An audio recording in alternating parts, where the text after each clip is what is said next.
من ربك ربي الله ما دينك ديني الإسلام. Assalamu alaikum. Welcome to Deen Matters Family Edition. Welcome to our final episode in this family edition. We are so grateful and thankful for you joining us here throughout this whole time, and we covered a lot of ground. And so it's time to celebrate. But Dr. Slimi, we need some answers in terms of how to celebrate. Bismillah ar-Rahman ar-Rahim, alhamdulillah, wa salatu wa salam ala Rasulillah. Alhamdulillah, this family edition is coming to an end. We can never, fall short talking about family. Family is everything, and I think we should change topic, edition. We covered this edition. But you're right, we celebrate and thank Allah for covering as much as we could. And we covered different aspects. But celebration is part of our religion. We celebrate with takbir, like in Eid al-Fitr and Eid al-Adha. Allah told us to rejoice. In Surah number 10, Surah Yunus, verse number 58, ayah number 58, قل بفضل الله وبرحمته فبذلك فليفرحوا هو خير مما يجمعون. Let them, because of the bounty of Allah and His mercy, let them rejoice, let them celebrate. ولتكبروا الله على ما هداكم ولعلكم تشكرون. In the context of Ramadan, when we finish the fast of Ramadan, we celebrate the Eid. There is that spirit. We experienced it since we were young. Simple things. We put new clothes, we wash ourselves, put nice scent, we go to the Masjid, we share sweets, we share food, we see loved ones, everybody is happy. We take the day off, no work. Please, families, make it special. Especially parents, make it special for your children. Let them remember Eid with good memories, childhood, and things that happen in childhood, they remain engraved in their minds and heart. Somebody told me, it's very sad, and I would like to do this as a red flag. Somebody told me, I hate Eid. I said, why? He said, every time I think of Eid, I remember my parents' fight. They used to fight every Eid because we didn't do Eid for us, our family. We had to do Eid to please others, which is true. Please, Muslim families, live, first and foremost is your family, you together, the husband and wife and children. Of course, then extend to the parents. But sometimes we have to do this, we have to do this. We're living for others, and there is no Eid. And this person told me, I hate Eid because all it brings to me, bad memories. What kind of memories? He said, nagging, fighting. By the time we go out, he said my family wasn't religious, so we wouldn't attend the masjid, but we would go to relatives. But there is fight and this. No, there should be rahmah. Wake up for Fajr and have breakfast. That's the sunnah for Eid al-Fitr. Unlike Eid al-Adha, you wait until you do the sacrifice. A small breakfast. You wake up early. Like you wake up for sahur, now you wake up for breakfast. You dress up nice and kids get excited. If you want to give them gifts now, or you give them, say, this is money we're going to donate, whatever. If you didn't give zakat al-fitr, you give it. It's better to do it earlier, but, back in the days, everybody knew everybody. But now, we send it, we look in the neighborhood, food banks and things. But Rasul ﷺ gave us something else, to make the poor people happy on that day.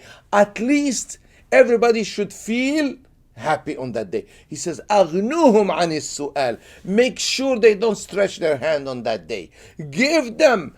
Don't yell at them. Don't scold them. They are giving you the opportunity to give sadaqah, because zakatul fitr, for instance, as Nabi Sallallahu was reported by Abdullah ibn Abbas, he said, فرض رسول الله صلى الله عليه وسلم زكاة الفطر طعمة للمساكين وطهرة لكل صائم. Meaning, it is an opportunity for the poor, and it is an occasion for you, an opportunity to wipe up any mistakes you've done during fasting Ramadan. And other times, Eid al-Adha. And sometimes we commemorate events in history, to commemorate our Prophet Sallallahu Alaihi Wasallam, the companions, his family. All of these to engrave in our memories, and the children, specifically children, good things. So the connection between Islam and celebration and sweets, like we do here, during the events here at this masjid. We give sweets for the children. We go to the poor families and give these hampers. Every Eid we do. Alhamdulillah, bringing that joy not only to our families and our masjid and our community, but also to the poor people who may not be able to come. Make happy, isn't it? Isn't it our religion? Isn't it the best thing you do is to bring happiness to someone's heart, as the Prophet ﷺ did? And remember, the Prophet ﷺ would go in the street one time. The children were playing, and then he saw a child by himself. He said, "Why are you by yourself?" He said, "I have no father." "How about your mother?" "I have no mother." He was an orphan. The Prophet ﷺ brought him, and they cleaned him. He put new clothes on him, and he took care of him and told him, "Come play with my children."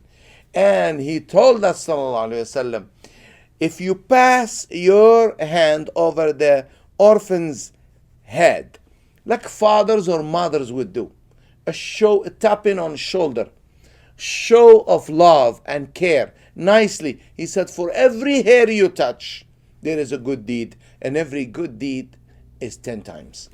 Bringing happiness, making people smile. لا تحقرن من المعروف شيئا ولو أن تلقى أخاك بوجه طليق. Do not underestimate good deeds, even small good deeds. Even meeting someone with a smile could be something that would save you. It's about happiness. Let us celebrate and rejoice, and we're happy that we finished 30 episodes of the family edition. Inshallah, we'll continue this show. MashaAllah, Dr. Slimi, truly grateful for all of your time and wisdom and sharing and rebuilding those Muslim families. And this is a time to celebrate. Islam is a balance, and it's a time to celebrate. And we hope to celebrate all of us, brothers and sisters, in Jannah, as Allah describes us, إِخْوَانًا عَلَى سُرُرٍ مُتَقَابِلِينَ, brethren facing one another on, canopied couches, and talking to each other, reminiscing. This life is very short. Let us make it a good experience at the family level, at the community, and not only that, with your neighbors, non-Muslim neighbors. Give them a taste of Eid through sweets. Invite them. Why not? They're your neighbors. The Prophet, peace be upon him, did that. Let them also see the beauty, of Eid. This is very important. A lot of our brothers and sisters from Guyana, Trinidad, Fiji, Mauritius, those who lived, in multi-faith environments, they when I meet non-Muslims, say, "Oh, we know Eid very well." They're so well educated about celebrations, because the Muslims did very well and very good job involving them and making them feel part of it. To the point in those countries I mentioned, Eid al-Fitr or Eid al-Adha are national holidays. I hope one day in this country here in North America we can have national holidays, Eid. Why not?